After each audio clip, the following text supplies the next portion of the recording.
अगर आपकी मंजिल भी सिविल सर्विसेज है तो टेस्ट सीरीज लगाना आपके लिए बहुत इंपॉर्टेंट होगा। इसीलिए टेक्स्ट बुक लेके आया है टेक्स्ट बुक पास। तो फिर आप किसी भी सिविल सर्विस एग्जाम का प्रिपरेशन कर रहे होगे, चाहे वो यूपीएससी हो या फिर state public service commission exam like BPSC, MPPSC, MPSC या आरपीएससी। टेक्स्ट बुक पास के अंदर आपको सारी सिविल सर्विस एग्जाम्स की मॉक टेस्ट अवेलेबल हो जाएगी। तो अब देर किस बात की, अभी डाउनलोड कर लीजिए टेक्स्ट बुक ऐप और लगाइए कूपन कोड 7 डे गिफ्ट और 7 दिन के लिए पाइए मुफ्त में टेक्स्ट बुक पास और दीजिए अपने सपनों को नई उड़ान। I am Shubham Kumar. I secured all India rank 1 in civil services examination 2020. Last year मुझे इंटरव्यू में 146 मार्क्स आए थे एंड इस बार मुझे 176 आए. इंटरव्यू में ऑलमोस्ट 30 मार्क्स का जंप इस बार है. सो मेरा जो सबसे दिक्कत वाला ये पार्ट ये था कि मेरा कॉन्फिडेंस लेवल थोड़ा डाउन रहता था. सो इस बार के इंटरव्यू स्टेज में मैंने फोकस किया कि मैं ज़्यादा से ज़्यादा नॉलेज की तरफ नहीं भागूंगा, मैं अपना कॉन्फिडेंस लेवल को इंक्रीज़ करूंगा. और इसके लिए मैं नए लोगों से बातचीत करना स्टार्ट किया. जब मैं सर्विस ज्वाइन किया तो मैं कोशिश किया कि मैं ज़्यादा से ज़्यादा लोगों से इंटरेक्ट करूं. एंड इसके साथ साथ मैं कुछ मिरर प्रैक्टिस भी किया कुछ दिनों तक.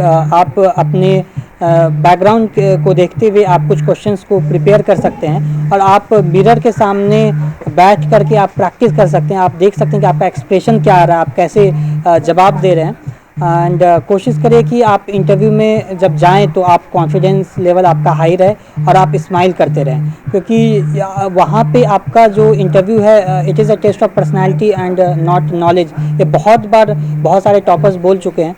सो आप कोई भी क्वेश्चंस आए तो उसको नर्वस नहीं होना है, आप कॉन्फिडेंटली सारे क्वेश्चंस को आपको फेस करना है. और एक और इम्पॉर्टेंट बात कि जब कोई डिफ़िकल्ट क्वेश्चन है तो आपको वहाँ पे हम्बली बोलना है कि सर मुझे नहीं पता, इस क्वेश्चन का आंसर नहीं पता, मैंने ये क्वेश्चन नहीं पढ़ा या ये एरिया में नहीं देखा. क्योंकि वहाँ पे आपकी ऑनेस्टी एंड इंटीग्रिटी चेक होती है. अगर आप अच्छे से अगर आप बोलते हैं कि आपको नहीं पता, ये भी एक आंसर ही है एंड वो आपको प्रेज़ करेंगे. इसके लिए इंटरव्यू के लिए आपका इंडिविजुअल प्रेफरेंस जो है वो मैटर करता है. अगर आपको लगता है कि आप मॉक इंटरव्यूज़ अटेंड करके आपका कॉन्फिडेंस लेवल अप हो रहा है, आपका प्रिपरेशन अच्छे से हो रहा है, तो आप मॉक इंटरव्यूज़ दे सकते हैं. लास्ट ईयर मैंने ऑलमोस्ट 10 to 12 मॉक इंटरव्यूज़ दिए थे और इस साल मैंने 2 ही मॉक इंटरव्यूज़ दिया, क्योंकि एक तो मैं दिल्ली में था नहीं और मुझे ये लगा कि मुझे कॉन्फिडेंस लेवल पे वर्क करना है और मुझे अपने पे ज़्यादा वर्क करना है रादर देन कि मैं मॉक वहाँ दूँ. लेकिन अगर आपको लगता है कि अगर आप मॉक दे के आपका कॉन्फिडेंस लेवल अप होता है तो आप मॉक्स दे सकते हैं. आप कोशिश करिए कि आपका जो मॉक हो वो उससे आप सीखें और वहाँ का जो एडवाइस आपको मिल रहा है वो आप जो है वो सेलेक्टिवली आप एडवाइस ले सकते हैं. ज़रूरी नहीं है कि आप सारा एडवाइस लें, क्योंकि मॉक में बहुत बार ऐसा होता है कि आपको ग्रिल करते हैं, आपको गलत एडवाइस भी दे सकते हैं. सो आप अकॉर्डिंगली अगर आप इंटरव्यू स्टेज तक पहुँचे हैं सो आप अकॉर्डिंगली आप उस चीज़ को सेलेक्ट कर सकते हैं कि आपके लिए क्या इंपॉर्टेंट है. मैं ये मानता हूँ कि कोचिंग जो है वो बहुत इंपॉर्टेंट नहीं है इस एग्ज़ाम के लिए, क्योंकि यूपीएससी का सिलेबस ऐसा है कि आप घर बैठ के भी तैयारी कर सकते हैं. आप ऑनलाइन सोर्सेस एंड जितने भी बुक्स हैं वो ऑनलाइन आप एक्सेस कर सकते हैं.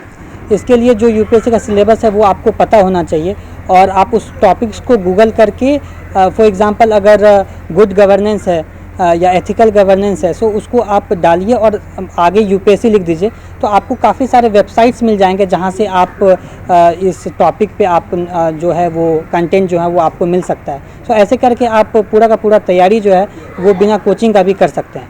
बट इसके साथ साथ ये ज़रूरी है कि आप आंसर राइटिंग करें. आंसर राइटिंग के लिए आप या तो प्रीवियस ईयर क्वेश्चन का यूज़ कर सकते हैं या जो कोचिंग के जो टेस्ट सीरीज़ हैं वहाँ से आप मदद ले सकते हैं. जो भी यूपीएससी एस्पिरेंट है उनके लिए मैं 2-3 चीज़ें कहना चाहूँगा कि फर्स्टली आपको बिलीव करना चाहिए, बिलीव ये रखना चाहिए कि अगर आप अलग अलग इमोशंस के थ्रू गुज़र रहे हैं, आप लो फील कर रहे हैं, आप फियरफुल हैं, सो ये सारे टॉपर्स जो हैं जो लिस्ट में आए हैं वो भी इस फेज़ से गुजरे हैं. सो आपको अपने पे एक कॉन्फिडेंस रखना चाहिए, रहना चाहिए और आपका एक प्रॉपर प्लानिंग होनी चाहिए. एंड आप पॉजिटिव रहें और मोटिवेटेड रहें पूरे जर्नी में. आप अगर नंबर ऑफ़ अटैम्प्ट्स आपके इंक्रीज़ हो रहे हैं सो आप ये कोशिश करें कि आपका इंक्रीमेंटल इम्प्रूवमेंट हो, हर मेंस में हर इंटरव्यू में आपके मार्क्स बढ़े. डीकेटी के थ्रू मैं टॉपर्स के काफ़ी सारे वीडियोस में देखता था, बिकॉज़ ये मेरे लिए एक मोटिवेशन का काम करता था. और जब भी मैं लो फील करता था तो मैं काफ़ी सारे टॉपर्स के वीडियोस DKTP और अदर प्लेटफॉर्म्स पे भी मैं देखता था और फिर मोटिवेटेड रहता था। अगर आपकी मंजिल भी सिविल सर्विसेज है तो टेस्ट सीरीज लगाना आपके लिए बहुत इंपॉर्टेंट होगा। इसीलिए टेक्स्ट बुक लेके आया है टेक्स्ट बुक पास। तो फिर आप किसी भी सिविल सर्विस एग्जाम का प्रिपरेशन कर रहे होगे, चाहे वो यूपीएससी हो या फिर state public service commission exam like BPSC, MPPSC, MPSC या आरपीएससी। टेक्स्ट बुक पास के अंदर आपको सारी सिविल सर्विस एग्जाम्स की मॉक टेस्ट अवेलेबल हो जाएगी। तो अब देर किस बात की, अभी डाउनलोड कर लीजिए टेक्स्ट बुक ऐप और लगाइए कूपन कोड 7 डे गिफ्ट और 7 दिन के लिए पाइए मुफ्त में टेक्स्ट बुक पास और दीजिए अपने सपनों को नई उड़ान। मैं कुछ कोट्स जो हैं वो अपने टेबल के आगे चिपका के रखता था। फॉर एग्जांपल मैं ये लिख के रखता था कि I will become a better version of myself. And दूसरा मैं लिखता था कि the more you sweat in peace the less you bleed in war. So आप जितना प्रैक्टिस करेंगे अपने रूम पे बैठ के अपने अपने पीयर ग्रुप में, उतना आपको आसानी होगा मेन एग्ज़ाम में।